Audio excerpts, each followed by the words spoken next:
Hi friends, आज मैं फिर लेकर आया हूँ एक मस्त वाली धमाकेदार वीडियो जो आपको गदगद कर देगी। फ्रेंड्स, मैं वीडियो जो बना रहा हूँ और मैं खेत पे ही बना रहा हूँ। फ्रेंड्स, अभी मैं शॉप पे नहीं हूँ और मैं खेत पे आया हुआ हूँ, तो मैंने सोचा यार मैं फ्री हूँ तो मैं वीडियो बना लूँ। ये देखो, मैं खेत है इधर और ये देखो चारों तरफ मैं अभी छाँव में बैठा हूँ। ऊपर बम्बूल है, ये देखो बम्बूल का पेड़ है और बम्बूल के पेड़ के नीचे मैं बैठा हूँ। तो मैं फ्री था इसलिए मैंने सोचा यार वीडियो बना लें।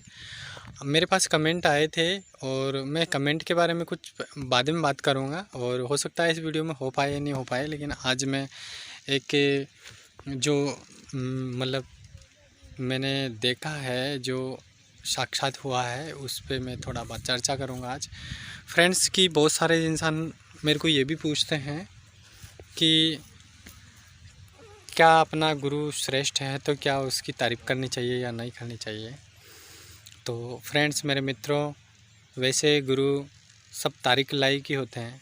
कभी भी कोई भी गुरु हो, चाहे कैसा भी गुरु हो, 100 में से 1-2 ही इंसान ऐसे होते हैं जो सही शिक्षा नहीं देते हैं, गलत शिक्षा की ओर प्रेरित करते हैं। लेकिन अपने को खुद को संभलना चाहिए कि गुरु चाहे कैसा भी हो, गुरु मानने में हो सकता है कि अपन मानते हैं, दिल से समझते हैं उनको, गुरु को, और अपना गुरु वास्तविक में तारीफ़ लायक है और अच्छा गुरु है। तो ये नहीं है कि जहाँ कहीं भी मिले तो अपने गुरु की तारीफ़ करने लग जाओ, जहाँ कहीं भी बैठो तो अपने गुरु की तारीफ़ करने लग जाओ। और जो बहुत सारे गुरु हैं जो वास्तविक में कुछ गलतियाँ की हुई हैं, तो उनकी यानी कि आपको पता है कि जो नहीं करना चाहिए, बुराई जो होती है, एक्चुअली हम बुराई करने लग जाते हैं। तो सबसे बड़ी मूर्खता अपनी ये होती है कि आपको मैं छोटा सा एक लॉजिक दे के समझाता हूँ कि जैसे अपन धान निकलवाते हैं, बाजरा कुछ भी हो, गेहूँ, तो क्या उसमें से क्या सभी चीज़ें सही होती है क्या? और हम पानी निकालते हैं कुएं से, क्या वो पानी बिल्कुल सही होता है क्या? और मान लो सही निकल भी जाता है, और बाजरा अगर सही निकलवाते हैं सही निकल भी जाता है, कुछ कचरा वगैरह उसमें आ जाता है, उस कचरे को निकाल के फेंक देते हैं अपन, और जो पानी सही होता है, शुद्ध पानी होता है, उसको सही पानी को अपन पी लेते हैं और कचरे को निकाल के फेंक देते हैं। तो ठीक इसी प्रकार से आप गुरु भी इस तरह से ही हैं। आप गुरु कोई सा भी हो और कैसा भी गुरु हो, किसी दूसरे गुरु की बुराई नहीं करना चाहिए और हमेशा ऐसा घमंड कभी नहीं रखना चाहिए कि यार मैं मेरे गुरु से ही शिक्षा लूँगा और मैं किसी से शिक्षा नहीं लूँगा। ज्ञान कहीं से भी मिले आपको ले लेना चाहिए फिर मित्रों, क्योंकि बहुत बार क्या होता है कि हम अपने गुरु के चक्कर में, जो हमें बहुत सारा ज्ञान कहीं और से भी मिल सकता है, अपने गुरु के अलावा भी बहुत सारा ज्ञान मिल सकता है अपने को, लेकिन हम ये पिट्ठू बन के चलते रहते हैं कि नहीं यार मेरा गुरु जो देगा वही सत्य होगा। ये मूर्खता वाली बात है, ऐसी कोई बात नहीं है। आपको ज्ञान चींटी से मिले, कुत्ते से मिले, बिल्ली से मिले, या एक भिखारी से मिले, या एक मांस मदिरा खाने वाले इंसान से मिले, चाहे पापी से मिले, चाहे एक कोठे वाली औरत से मिले, हमें ज्ञान ले लेना चाहिए। ज्ञान किसी के बाप का नहीं है। मैंने अभी बताया है कि धान निकलवाते हैं, उसमें बहुत सारे डोले वगैरह निकलते हैं, जिसे अपन बोलते हैं कचरा बोलते हैं। वो कचरा निकलते हैं, क्या कचरे को खा जाते हैं क्या? अपन नहीं खाते हैं, उसको साफ़ सुथरा करके फिर खाते हैं। हाँ, मानते हैं आप कहीं जा रहे हो, वहाँ कोई ज्ञान प्रचार कर रहा है तो आप उसको सुने, अपने घमंड में ना रहे, आप उसको सुने और आपको अच्छा लगे, जो आपको वास्तविक में ये अपने लायक सही है, ये ज्ञान बिल्कुल सही दे रहा है। और हो सकता है उस ज्ञान के अंदर कुछ बातें ऐसी भी हो सकती है जो आपको अच्छी नहीं लगे, बेकार हो, वो वास्तविक में गलत बोल रहा हो, उनको छोड़ दें, उसको गलत ठहराने की कोशिश ना करें, उनको छोड़ दें, अच्छी अच्छी बातें ग्रहण कीजिए। अपने को ज्ञान लेना ही अपने लिए फ़ायदेमंद होता है। तो बहुत बार ज्ञान लीजिए। बहुत सारे लोगों को मैंने ऐसे भी देखा है कि अपने गुरु की इतनी तारीफ़ करते हैं, इतनी तारीफ़ करते हैं, और दूसरों के गुरु की बुराई करते हैं। एक्चुअली इस जगह अपन ये सोच के चलें कि जैसे कि आपके पिता हैं, या मैं मेरे ऊपर ले लेता हूँ, मेरे पिता हैं, मैं मेरे पिता का मैं सम्मान करता हूँ, प्रणाम करता हूँ, जो भी कुछ करता हूँ मैं मेरे पिताजी का पूरा आदर भाव करता हूँ। क्या आपके पिताजी मेरे लिए सम्माननीय नहीं है क्या? ये बताओ। मेरे लिए भी वो इतने ही सम्माननीय हैं जितने आपके लिए हैं, क्योंकि पिताजी आपके होने से ये नहीं है कि मैं आपके पिताजी को बोलूँ, नहीं बोलूँ तो फिर चुभती हुई बात बोलूँ और बुराई करूँ, ऐसे तो नहीं हो सकता ना। मेरे पिताजी है, मेरे पिताजी का सम्मान कर रहा हूँ तो आपके पिताजी का भी सम्मान करना ही होगा ना मुझे, क्योंकि सम्मान ही सबसे बड़ा भाव होता है। और अपने अंदर कभी भी अपने गुरु के प्रति कभी भी घमंड नहीं करना चाहिए। जो इंसान घमंड करता है, गीता में लिखा हुआ है कि जो अपने गुरु की पैरचंपी करता है, अपने गुरु का घमंड करता है कि मेरा गुरु सर्वश्रेष्ठ है, उस इंसान को कभी भी भक्ति का प्रसाद यानी कि वो भाव नहीं मिलता है जो वास्तविक में गुरु से जो मिलना चाहिए, उस परमात्मा से जो आशीर्वाद मिलना चाहिए वो कभी भी नहीं मिलता है। बहुत बार बहुत लोगों ने मैंने ये भी कहते हुए सुना है कि वो कहते हैं कि यार मेरे गुरु तो मोक्ष का मार्ग बताते हैं। चलो ठीक है, अच्छी बात है, मोक्ष का मार्ग बताते हैं, ये बहुत ही अच्छी बात है, ये इसमें कहीं गलती नहीं है।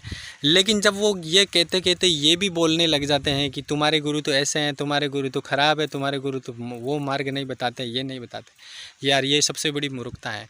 मैं नहीं कहता हूँ मेरे गुरु सर्वश्रेष्ठ है, मैं ये नहीं कहता हूँ, मैं तो ये कहता हूँ आप सबके प्रवचन सुनो, अच्छे को आप ग्रहण करो, क्योंकि एक ही गुरु में संपूर्ण ज्ञान नहीं हो सकता।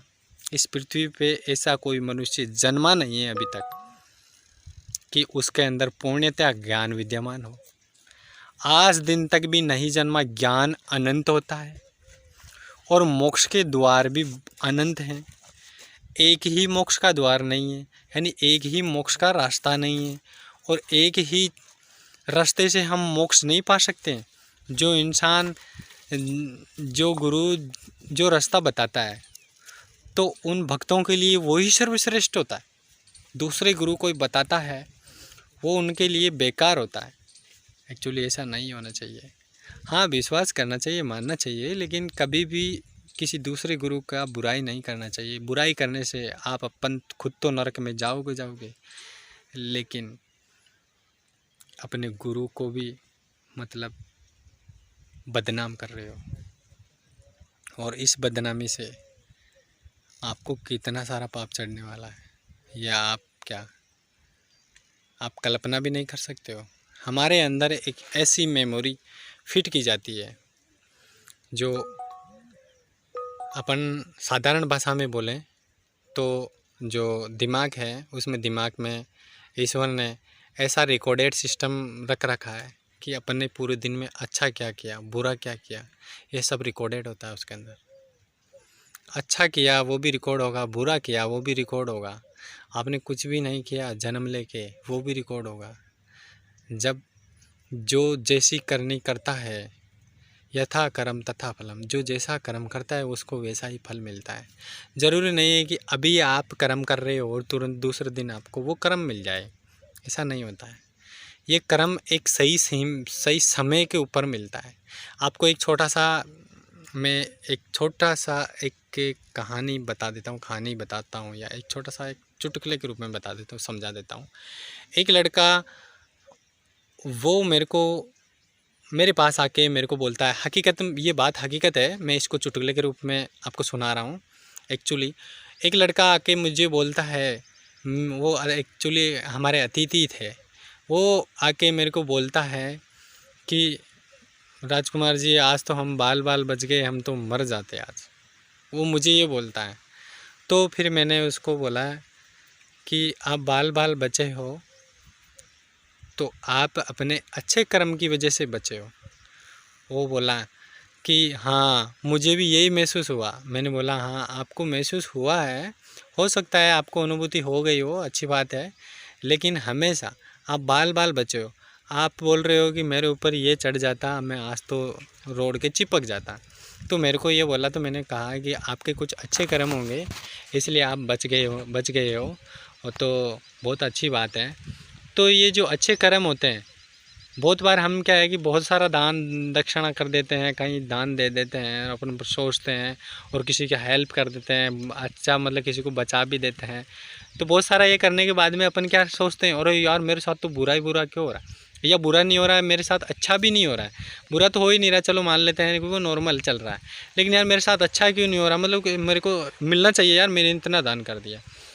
एक्चुअली ये देने का, ईश्वर जब देता है वो एक सही समय पे, वो दान आपको कहाँ लौटाना है, उसको किस जगह लौटाना है, वो उस जगह देता है। हमारी कुंडली में मान लो कि एक्सीडेंट लिखा हुआ है या कहीं कुछ प्रॉब्लम लिखी हुई है, तो ईश्वर क्या करता है, आपके पूरा रिकॉर्डेड सिस्टम को देखता है पहले, और आपका रिकॉर्डेड सिस्टम संभालता है कि उसमें क्या है, अच्छा क्या किया आपने, वो अच्छे को सबको एक इकट्ठा करता है। आपने हो सकता है बुरा किया या नहीं किया, आपने बुरा नहीं किया मान लो, और बुरा कर भी दिया, लेकिन अच्छे को देखता है बुरा कितना किया, वो फिर उसमें से अच्छे को इकट्ठा किया, बुरा को इकट्ठा किया, दोनों में से फिर माइनस किया, फिर जो बचता है वो आपको प्रदान कराता है। और वो आपको प्रदान जब कराएगा जब आपको वास्तविक ज़रूरत होगी, जब ही आप कहीं ज़्यादा कष्ट में होंगे या ऐसी घटना घटित होएगी, उस टाइम में आपको वो देंगे। आपकी कुंडली में एक्सीडेंट लिखा हुआ है और उस टाइम भगवान अगर मान लो, वो परमात्मा अगर आपको वो चीज़, आपको अच्छी चीज़ें आपको पहले ही प्रदान करा देता, तो आपको एक्सीडेंट में मान लो कि मृत्यु लिखी हुई है, तो आप मृत्यु होंगे, 100% मृत्यु होगी वहाँ पर। और अगर आप फल की इच्छा ना करो, दान कर दिया, सब कुछ कर दिया, फल की इच्छा ना की और अपने फल प्राप्त नहीं किया, जब देगा जब दे देगा ईश्वर, उसके ऊपर छोड़ देना है अपने को। तो एक समय ऐसा आता है कि मान लो कि जहाँ आपकी मृत्यु होनी थी, जहाँ आपका शरीर कष्ट में होना था, मृत्यु होनी थी, वहाँ पर भगवान एक झटके में आपको वहाँ से निकाल देता है, बचा के निकाल देता है, और अपने को एहसास होता है वाह बाल बाल बच गए अपन। तो एक्चुअली वो घटना तो घटेगी, वो जो समय है आपका जो घटना घटने का, उसी समय पे वो घटना घटेगी, लेकिन जो मृत्यु लिखी हुई है वो टल जाएगी। ये बात आप नोट करना। और मुझे एक कमेंट आया था, मैंने बोला कि वो उसका कमेंट के बारे में बाद में बात करेंगे। एक्चुअली मेरे पास कमेंट आया था कि क्या ये मांस मदिरे खाने वाले के मतलब भूत प्रेत क्यों नहीं लगते हैं। अच्छी बात है, ये बहुत ही अच्छा सवाल पूछा था, ये मेरे को पहले कभी पूछा नहीं किसी ने, तो मैं आपको बता देता हूँ मेरे मित्रों। जो ड्रिंक करता है, मांस मदिरा खाता है, मीट मांस खाता है, एक्चुअली उनके भूत प्रेत लगते क्यों नहीं है, एक्चुअली वो खुद ही भूत है। जो खाने वाले हैं वो खुद ही भूत है और वो खुद ही राक्षस है, तो क्या उनका भूत क्या बिगाड़ पाएगा। और रही बात है, मैं आपको बता देता हूँ, हमेशा ध्यान रखो कि जो मांस मदिरा और ये चीज़ें सेवन करता है, दारू वगैरह जो भी है, ड्रिंक वगैरह बहुत सारी चीज़ें सेवन करता है, तो ये नेगेटिव एनर्जी क्या करती है, इन लोगों को हमेशा सुरक्षित रखती है, कष्ट नहीं देती है, और नेगेटिव एनर्जी इसके अंदर कभी प्रवेश नहीं करेगी इन चीज़ों खाने वाले को, और ना ही इनको कष्ट देगी। वो इसलिए नहीं देती है क्योंकि जो नेगेटिव एनर्जी होती है, भूत प्रेत होते हैं, राक्षस जो होते हैं, एक्चुअली उनका भोजन यही है, मीट मांस मदिरा। और जो इंसान इसको सेवन करता है, उनके इर्द गिर्द वो आत्माएं, वो प्रेत उनके आसपास घूमते रहते हैं। तो वो क्या करता है, प्रेत जो भी बहुत सारी आत्माएं घूमती रहती है, तो वो अपने संपर्क में आके जो उनकी जो गंध है, उस गंध से ही तृप्त होते हैं। वो गंध से इसलिए तृप्त होते हैं क्योंकि वो 2 तत्वों के होते हैं, वायु और आकाश, 2 तत्वों के होते हैं। वो दिखते नहीं हैं, तीसरा तत्व वो धारण करते हैं, तो अग्नि का करते हैं, तो अपने को हल्का सा हिंट महसूस हो जाता है कि नहीं। बाकी वो 2 ही तत्व धारण रहता है उनके, तो अपने को दिखते नहीं है लेकिन अपने इर्द गिर्द घूमते हैं। तो उनके जड़ तत्वों का शरीर तो है नहीं, 5 तत्वों का शरीर तो है नहीं जो अपने को दिखे। वो 2 तत्वों का शरीर है, अपने को दिखता नहीं है, वो अपने इर्द गिर्द घूमते रहते हैं। और उसकी जो महक होती है, अपने जो ड्रिंक किया या फिर अपन ने भोजन किया, जो मांस मदिरा खाया, उसकी महक से ही वो तृप्त हो जाते हैं। और वो हर रोज़ यही कामना करेंगे कि जब आप मांस मदिरा खाओ, वो बिना बुलाए आपके पास आ जाएंगे। और उल्टा जिस दिन आपको मीट मांस नहीं मिलेगा तो आपका हेल्प भी करेंगे, वो ड्रिंक करने वाले की भी हेल्प करेंगे वो। क्यों?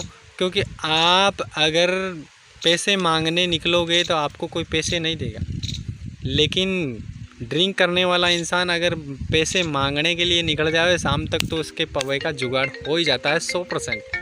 वो इसलिए होता है क्योंकि उनके पास जो नेगेटिव एनर्जी होती है मेरे मित्रों, आज इर्द गिर्द घूमती है, तो वो एक्चुअली नेगेटिव एनर्जी उनको हावी करती है कि आप जाओ और पियो, कहीं से जुगाड़ करो, तो वो खुद भी तृप्त हो जाए। हो सकता है उसके पास बहुत सारी आत्माएं इर्द गिर्द घूमती हो। जैसे ही वो पीता है उसको खुद को भी शांति मिलती है और दूसरों को जो प्रेत है उनको भी शांति मिल जाती है। और उनको जब शांति मिल जाती है तो वो उनकी हेल्प करने लग जाते हैं।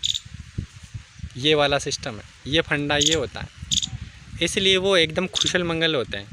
जिसे अगर मान लो कि वो छोड़ने की प्रक्रिया ऐसे लागू कर लेते हैं कि यार मैं तो छोड़ूंगा, आप देख लेना उनकी हालत ख़राब हो जाएगी, परेशान हो जाएंगे, वो पागल की तरह घूमने लग जाएंगे। क्यों घूमेंगे? ये वो जो नेगेटिव एनर्जी है वो उनके पास इर्द गिर्द घूमती है।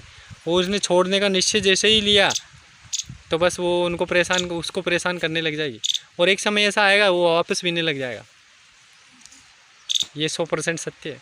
और जो कभी कभी पीता है जो इंसान, उनके इर्द गिर्द आत्मा घूमती भी नहीं है, क्योंकि उनको विश्वास ही नहीं है आत्मा को कि हर साला ये पिएगा, कभी कभी नहीं पिएगा तो और मिस्टेक हो जाएगा। इसीलिए वो जो कंटिन्यू पीता है उनके इर्द गिर्द घूमती रहती है, उनका हेल्प भी करती है, नुकसान कभी भी नहीं करती है उनका। तो मेरे मित्रों, लंबी वीडियो जाएगी और मैं अभी यहीं विराम लेता हूँ। और मैं नेक्स्ट वीडियो में फिर नए सवालों के साथ मैं आपके साथ समक्ष नई वीडियो बनाऊँगा। जो भी क्वेश्चन होते हैं, जो भी क्वेश्चन होते हैं मेरे मित्रों के, मेरे दोस्तों के, तो मैं वीडियो के माध्यम से मैं आपको शेयर कर देता हूँ, मैं आपको बता देता हूँ। हो सकता है आपको भी दिल में कुछ उठ रहा हो, कोई प्रश्न वगैरह, तो आप मुझे पूछ सकते हो। और मेरे मित्रों, जो भी मैं बताता हूँ उनमें आपको सच्चाई लगे तो ठीक है, ना लगे तो भी ठीक है मेरे मित्रों। और मेरे से कोई गलती भी हो जाए, मेरे से कोई त्रुटि हो जाए तो मुझे क्षमा कर देना, आप अपना छोटा भाई समझ के। और अब मैं वीडियो को रोक देता हूँ यहीं। जय हिंद, जय भारत। परमपिता परमेश्वर को याद करके मस्त रहो और मस्त रखो, आनंद में रहो और सबका भला करते रहो। और हर रोज़ एक ऐसा नोट कीजिएगा, आज मैंने इसका हेल्प किया। पूरे दिन में बस एक हेल्प रोज़ का करना है। चाहे आप धन से नहीं कर सकते हो, किसी की हेल्प कर सकते हो, वो हेल्प कर दो। शरीर से कोई हेल्प हो सकती है वो कर दो। आप किसी का काम कर दो। मतलब होना चाहिए वो काम लीगल, इलीगल नहीं होना चाहिए, यानी कि सकारात्मक काम होना चाहिए, सत्य वाला काम होना चाहिए। ऐसा काम नहीं करना है कभी भी कि आप खुद भी कष्ट में हो और सामने वाले को भी कष्ट में। ठीक है फ्रेंड्स, जय हिंद, जय भारत।